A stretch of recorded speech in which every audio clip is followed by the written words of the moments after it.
Hi ఎవరి ఈరోజు video వచ్చేసి ఈ స్క్రీన్ పైన కనపడుతున్న డేటాని హెడర్స్ని బోల్డ్ చేయాలి. అలానే ఎంటైర్ డేటా సెలెక్ట్ అయిన తర్వాత ఫాంట్ చేంజ్ చేయాలి, font name and font size. మీరు ఈ మొత్తం ప్రాసెస్ మాన్యువల్గా చేయాలంటే టైం పడుతుంది.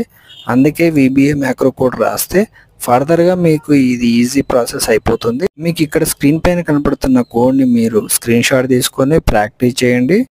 మీకు ఏదైనా ఈ కోడ్లో డౌట్ ఉంటే కామెంట్ సెక్షన్లో మెన్షన్ చేయండి. నేను మీ కామెంట్కి అయితే రిప్లై ఇస్తాను. నా ఈ వీడియోస్ మీకు నచ్చితే లైక్ చేయండి, షేర్ చేయండి, సబ్స్క్రైబ్ చేసుకోండి. మీరు ఈ కోడ్ రన్ అవ్వాలంటే F5 ప్రెస్ చేయొచ్చు. అలానే స్టెప్ ఇంటూ చేయాలంటే F8 ప్రెస్ చేయాలి. ఈ స్క్రీన్ పైన కనపడుతున్నది స్టెప్ ఇంటూ.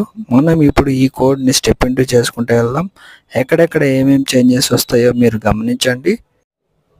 ఇప్పుడు హెడర్ అయితే బోల్డ్ అవుతుంది చూడండి. హెడర్ బోల్డ్ అయిపోయింది. తర్వాత సెలెక్షన్ మొత్తం ఎంటైర్ డేటా సెలెక్ట్ అయిపోయింది. తర్వాత ఫాంట్ నేమ్ చేంజ్ అయిపోయింది, ఫాంట్ సైజ్ చేంజ్ అయిపోయింది. అలానే ఇప్పుడు A1 సెల్కి వచ్చేసింది చూడండి. మీకు ఈ వీడియో నచ్చితే లైక్ చేయండి, షేర్ చేయండి, సబ్స్క్రైబ్ చేసుకోండి.